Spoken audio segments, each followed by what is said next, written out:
After the rondo, we try and talk about Chelsea, but John's febrile mood delayed. Oh, it delays that significantly. I think Steve pronounces that word differently. Febrile. He's been walking around saying febrile all morning, which could be true, but I mean, everyone in here has heard it as febrile before. Do you say February? February, yes, yeah. I say January, February. That's what they say. Febrile. I think that's a very posh Scottish accent would pronounce it like that, wouldn't it? January, February. Like I think of what's her name that plays Professor McGonagall in Harry Potter. Oh yeah, Maggie Smith. Maggie Smith, who has that kind of posh Scottish accent. Oh, you're Febrile. Yeah. January, February. January, February. Oh, darlings. There it is. Yeah, there it is. Anyway, no longer with us, of course. Maggie Smith. No longer with us. Maggie Smith. Yeah. What else did we say? Oh, yes, we did talk about Chelsea. We explore the broader compatibility of Xabi Alonso with that young Chelsea squad. And then we get into a very interesting conversation about set pieces. And Hamza explores how much they're permanently changing the game that we all love. He called it a thesis as well. He called it a thesis. Very nice. And it was a thesis, but he called it a thesis. And that's what matters. That's how you get a job at the Times of London, children. Call it a thesis. Now, that was quite rude, wasn't it? That's fine. Good. Anyway, that was the whole show. That was it. Also, worth saying, did I miss anything, Steve? No, good. Worth saying, we've got Ring for Analysis on Saturday. We're doing a live stream on Sunday, which later in the show, you'll realise that John and I discovered in the moment. It's just us. So that's fun. And also worth saying that next Tuesday, we'll be back. Usually we have a Monday show, but we'll be released. This is confusing. We normally release it on a Tuesday morning, but now it'll be released later on the Tuesday. That's because we have to record Tuesday morning because Arsenal play Monday night, of course. They play against Burnley and the title race could be as swinging. Although, it also turns out that Man City play on the Tuesday night. And do you know what? It's kind of a nightmare for us at the moment. We're just sort of moving things around to try and make it fit. Who knows what's going to happen? Just live always streaming everything you do, like the big streamers do, you know? That's true. Almost as though we're talking about what we're going to do during the World Cup. Eh? The World Cup. Do you know, if you've done that thing where if you work with Americans, you will start saying World Cup. Where they emphasize world instead of cup, and they refuse to say the. It's interesting, isn't it? Correct. I've noticed this. Hey guys, you want to do some planning for a World Cup? And I do, and we have, and I'll tell you about it a little bit closer to the time. That's it. In theory, by the way, Colin will be on that Tuesday show, but I haven't asked him yet if he can move to Tuesday. So if he's not on it, that's because he couldn't move to Tuesday. Enjoy the show!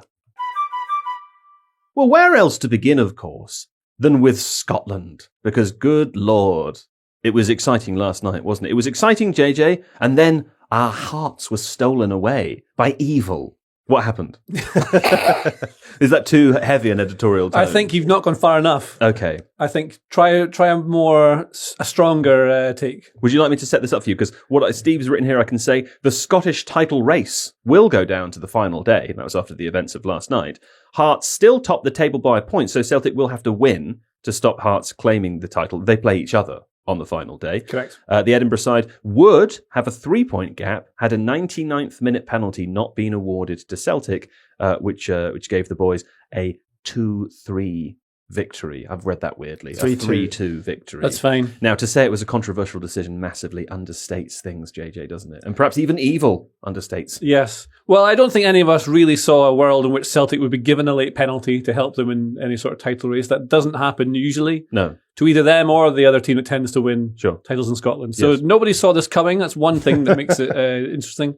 Hearts were great in their game. They went 3-0 up. It could come down to goal difference. Right. And had Celtic lost last night, then Hearts would have won the league. So they were very excited. Right. But then, of course, something we didn't expect comes along, and they managed to find a penalty in there. Now, can I just check? It was still technically would have been possible for Celtic to win had they then hammered Hearts on the final day, right?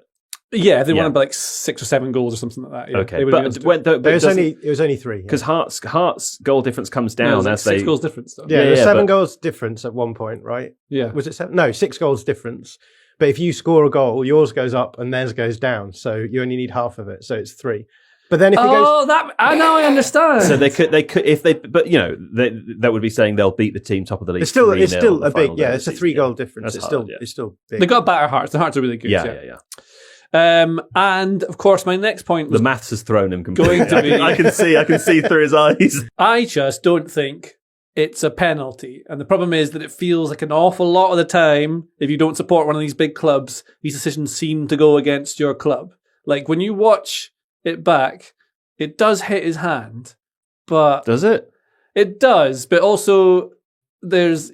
like you can see that when he jumps up, the defender next to him pushes his arm in front of his face. Therefore, it's not really... Yeah. It isn't unnatural, but it's not his fault. I think also on top of this, isn't it just the case that if you stop the ball with your arm and it would hit a legal part of your body, if it didn't hit your arm, then they just don't give it.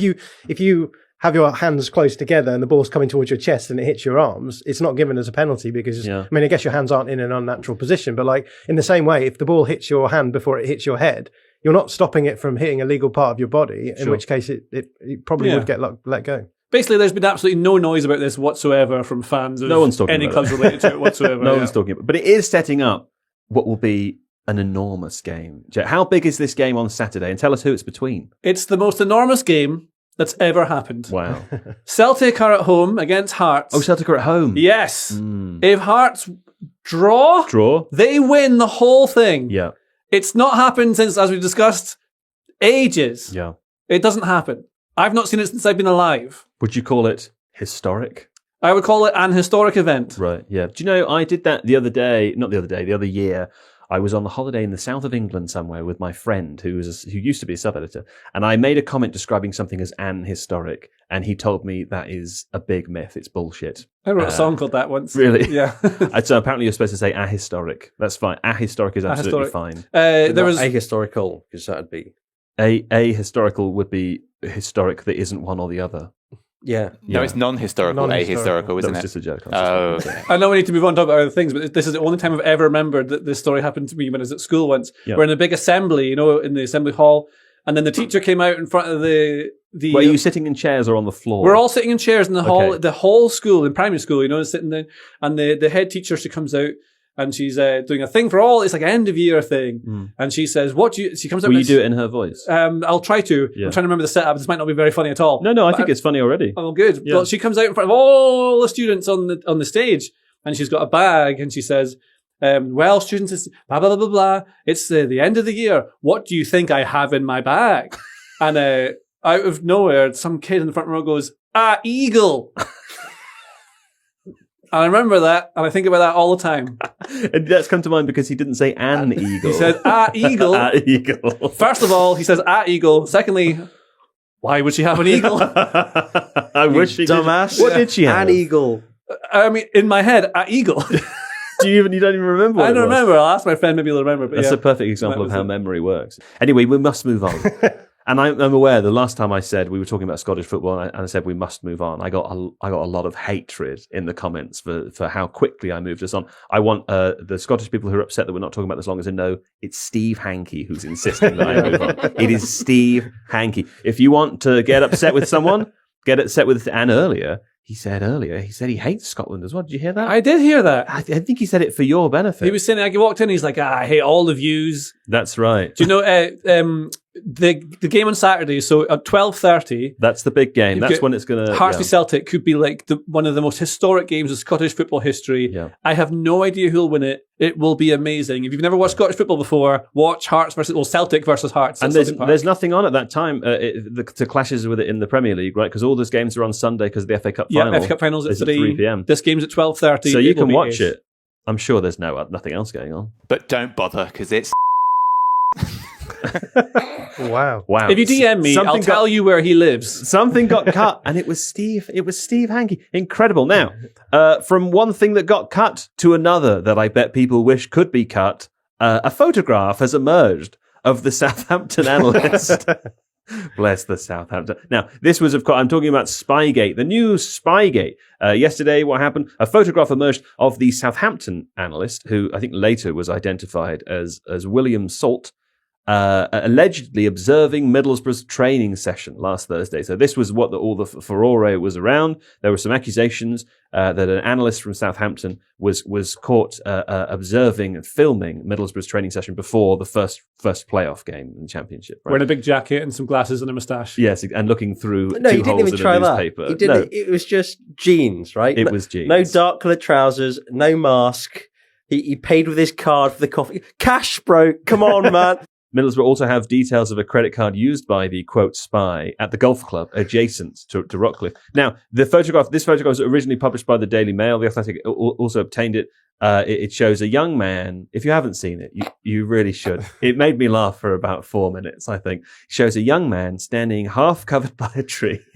And that's doing a lot of heavy lifting, isn't it? He's halfway behind a tree. It's not even half. It's like quarter. I would say quarter. Of the way Look at the orientation of the phone as well. It's not like he's hiding behind the tree. He's got the camera on the tree side. Like, flip it round and then hide behind. The tree. What is he doing? Yeah, he's filming from behind a tree, basically. So he's been named as William Salt. He's a member of Tonda Eckert's a backroom analysis team. He's a young guy. I feel very sorry for him. Because I cannot imagine a scenario in which he has taken it of his own accord. That would be my speculation to go and do this. So, now that there's a photo of him halfway behind a tree in the Daily Mail, I feel like it's going to be difficult for him to work. Yeah, I think it's important to point out that he's a young lad. Yeah. And you're allowed to make mistakes. Sure. And he's a young lad. But it's just that the photo's very funny. No, of course, yeah, but that's the thing. That's that. But then, you don't know how anyone will react to these things. No. The big question for me is at what point does spying cease to be spying when you're making so little effort to be hidden, right? Well, I just want to say before you say that the photo that we're talking about will form part of the evidence Middlesbrough provide to the English Football League as they seek to have the greatest possible sporting sanction imposed on Southampton, including expulsion from the playoffs. So that's what, at the moment, they're trying to move things along quickly because the playoff final is just around the corner. Yeah. And I think right now they aren't able to sell tickets to the game. Well, I Googled what is the punishment for spying, and it says imprisonment of up to 8 years. Oh, no, good Lord. So that's all the Southampton players. That's the journalism done, guys. But That's again, it. I think, We can go home. is this spying if you're just standing out it is spying. I mean, I don't know whether how successful the spying is a qualifier of whether it's spying or not. Hang on, Joe. I'm just going on Wisecrack now to watch how Middlesbrough play for a bit. Jail! Yeah, but they're not filming. There's a tree on the camera, isn't there? Session. The argument here is that they're filming their specific training sessions ahead of a match, so that they can gain some advantage. And look, to whatever extent the advantage is there, I don't know. Only coaches will be able to tell. And obviously, a team that loses in a game like that is then going to want to use anything possible. Yeah, cheating is cheating, regardless of how useful it. That's my point. That's my right? point, right? So it doesn't really matter what the result of it is. Seemingly, some types of cheating are a lot worse than others. Well, right? yeah, and I'd agree. What I find interesting is that a young man with a camera a club is seeking to get maybe a points deduction or expulsion from a playoff. Well, other forms of what you would consider cheating in the Premier League are not treated with anywhere near as much severity. If, for example, we take Chelsea's settlement, and I'm not accusing them of cheating, what I'm saying is that they settled with the Premier League when they found out there were some financial irregularities when Roman Abramovich was owner, and with respect to some transfer payments for players. That you would assume is a bit worse than a guy having recording a training session. Sure, right? But there's no funny photo. That's true. Or you could say it is some of the stuff that Manchester City have been accused of a bit worse than that. Although I think we should again make accused. I know you're saying this already, but I think we should make it very clear that there is no proof of cheating in that case so far. What I am specifically trying to draw attention to is the sanction. 10 yards to the left of me, and number 6 that's 10 yards in front of me, number 8. I've got one guy in the box. If I've got a free kick from that position, I just get the goalkeeper. Tell him, stand there, you take it, and we will put 9 guys in the box. We're probably going to get a shot off. That fundamentally changes the relationship between risk and how you conceive of attacking and trying to approach a match. And I think that is actually changing. And I think that's going to inform how teams play in seasons to come. That's the thesis. I totally agree. I think a lot of it is so you're trying to win, trying to gain advantages, and you think of it like how AI does. So you look at the game of football. What is it? Two teams of 11 try and score more goals than the other person. And what's the best way to win it? The best way is to kill all humans. But the second best way is to you break down the component parts, and it's exactly this. It's this is a repeatable thing that you can do. And so if you work out ways to manipulate that, that's you can break the game is basically what I think is happening. Because if you make it purely like really physical, you eliminate lots of bits and pieces, you can make that. There are going to be exceptions to it, and I really hope we don't see this, especially at the World Cup, that you'll have teams who can play around and do all these sorts of things. But exactly, if you want to press try and win the ball high, but they go over you, then you need to be better in the middle of the park to win the balls there. Yeah. You need to be better in defence as well for dealing specifically with those kinds of crosses. And I guess also like the consequence of this. What's been interesting to me about the latter end of this season with Arsenal's free kick routines, for example, and I'll use two examples. One would be the West Ham one right at the end of the game. And the second is trying to remember the team it was. Was it Fulham where they scored their different corner routine against? The free kick. Yeah, was it the free kick? Well, I'm thinking of the one where they passed the ball out to the edge of the box. It was Newcastle. Ez's goal. It was Ez's goal. Yeah, Ez's lovely goal. So the reason I bring up those two examples is the West Ham example shows just how much chaos is occurring now in the box as a result of this. As teams, you mentioned that teams work out how to do this, how to attack. Takes a bit of time for teams to adjust how to defend that. I don't know if they even have adjusted how to defend. Well, no, they're starting to now, right? But like what that looks like in the transition period is chaos and fouls everywhere. So when the referee pauses to try and do the VAR review the other day, and since we spoke about that, we've all seen the video where you can hear their conversation, which I think is very instructive as well. And a lot about, you've mentioned the word human a few times today, a lot about being a human is involved in listening to that conversation. But you see the chaos and the result of that is all of the fouls. The other cool thing though is that Arsenal have they scored once or twice now from that different corner kick routine where all of the defenders on the opposing team are stacking the 6-yard line because they're terrified of what you've just described, and then Arsenal play it to the edge of the box and score a lovely goal. Right, so I do wonder if that's the beginning of seeing how teams iterate against that, and then vice versa. So I don't know. Well, we've seen ways of dealing with it as well, like Chelsea. When Arsenal were lining up against them this season, there's rushing players out of the box. Well, yeah, but that's the thing. So we saw PSG do it before that, and they just stuck them higher up the pitch. So you have more players higher up. You're like, oh, right, maybe we need to pull some players back to deal with that. But one of the things Chelsea did when they played against Arsenal, I can't remember which game it was, but Arsenal would line up the corner, and just as they're just about to start running up, then the players sprint up the pitch. So then Arsenal's players are like, I know I've got to go with them, can't go, because if it turns over, then they're there. So it's a bit of more risk. Really clever thing, I think, to try and to do with it. Yeah. But people will find like ingenuitive. Yeah. Yes, ingenuitive people. Ingenious ideas. Yes, they'll find ways to get around it. It will like come back around. I think it is so powerful just now because you can't just do it by putting big lads. Will they change the rules though, John, do you think, in the summer? I think they have to after last weekend. I think there's a realisation that they've maybe lent too far into allowing set pieces to be overpowered. And, in that situation, I have no interest in litigating what goes on, but there's plenty of fouls, in my opinion, that happen before the foul on David Raya. Yeah. Plenty of fouls that happen after it as well. And I think that's, again, it comes back to what we were talking about with VAR before. As soon as you slow these things down, it brings all of that stuff to light. And then suddenly people are like, well, why is that a foul and this one not a foul? And are we really just, because then it just sort of looks like you're having preferential treatment to one team versus the other. So I think something is going to have to be done about how contact is refereed in these situations because set pieces are becoming so overpowered. But yeah, and I sort of I agree with you in the sense that, football is all about iteration, right? It's about one team finding a way of doing things that allows them to have an advantage for a while and other teams finding ways of stopping that. I'm sure that will happen with set pieces. But to come back to Hamza's point, the bigger worry that I have with set pieces is the knock-on effect it's having on open play stuff, right? And so we're talking about football is all about iteration.